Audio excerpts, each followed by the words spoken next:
c'est avec un grand plaisir que l'Association canadienne des enseignants et des enseignantes de langue seconde et l'Association canadienne de linguistique appliquée ont invité nos 3 panélistes pour nous offrir leur point de vue et expérience sur le profil des compétences des enseignants du français langue seconde. Le français reste la langue la plus en demande de l'Est à l'Ouest du pays et la formation des enseignants de français langue seconde devient de plus en plus impériale afin de former des gens pour assurer des programmes de qualité.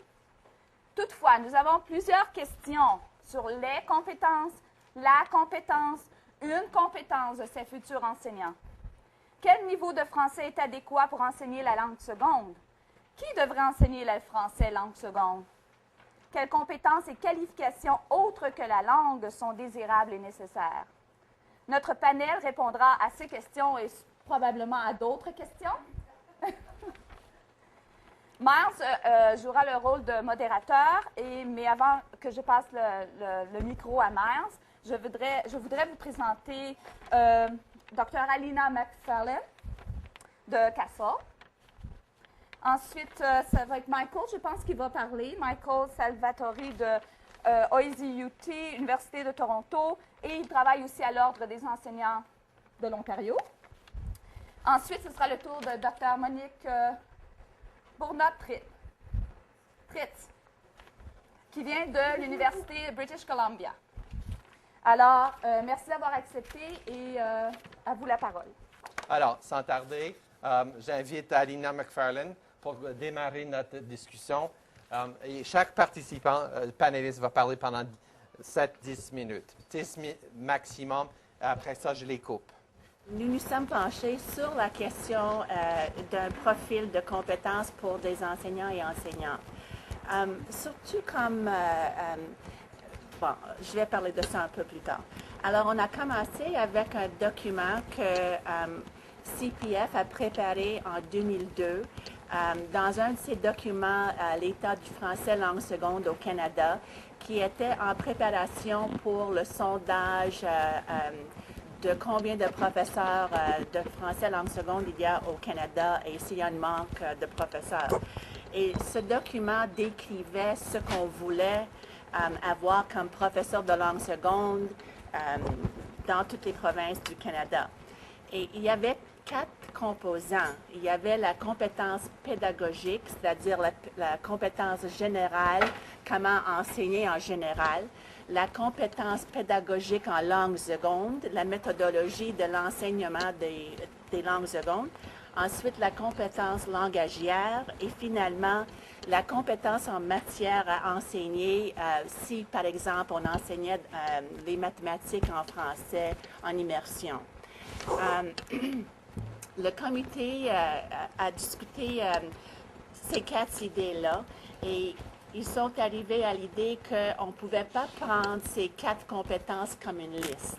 Parce que, par exemple, si quelqu'un était faible dans une de ces compétences, on pourrait peut-être compenser avec une autre compétence plus forte. Les enseignants et enseignantes étaient préparés aux facultés d'éducation pour enseigner à l'école élémentaire ou à l'école secondaire, mais les personnes qui les embauchaient s'en occupaient pas de ça et finalement, ils changeaient de panel. Alors, le problème, c'était pas souvent qu'ils n'avaient pas des compétences, mais quand ça venait à les embaucher, on ne s'occupait pas vraiment des compétences qu'ils avaient.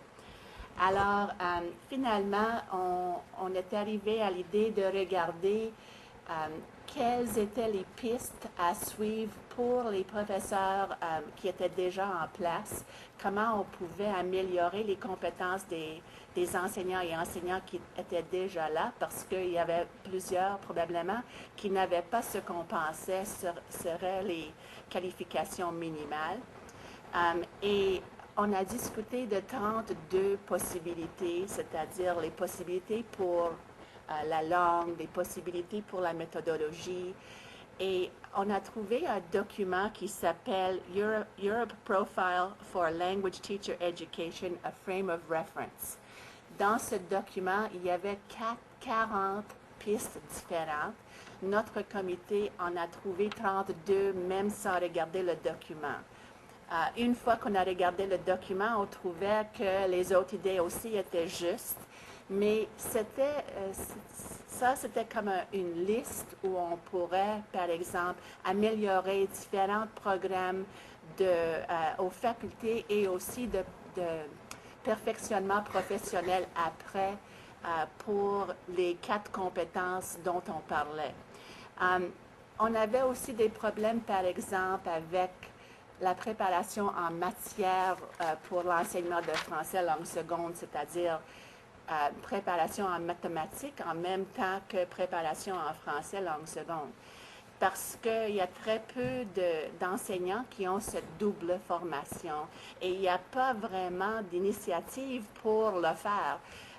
Alors ça, on devrait regarder d'un peu plus près parce que si on a des personnes comme ça, ils sont probablement dans d'autres professions. Notre comité va avoir une deuxième réunion bientôt où on va regarder de nouveau le profil avec les 4 composants dont on parlait avant pour essayer de trouver si on peut arriver à des qualifications minimales pour partager avec tout le monde et voir si vous êtes d'accord que ce serait peut-être une aide aux administrateurs administratifs dans l'embauchement des futurs enseignants et enseignantes et pour des autres besoins qu'on a dans notre profession. Alors, je passe la parole à Michael, qui fait partie de notre comité. Alors, comme modérateur, je vais intervenir, piquer j'ai quelques questions, des choses que j'ai notées intéressantes. Je pense qu'il est important de noter que CASALT joue un rôle de coordonnateur pour ce projet et ça implique l'immersion, le français de base, le français intensif. Ce n'est pas juste le français de base. Question, quel est le rôle des parents, d'un organisme de parents à définir les compétences des enseignants? Et qui définit vraiment les compétences? Je passe la parole à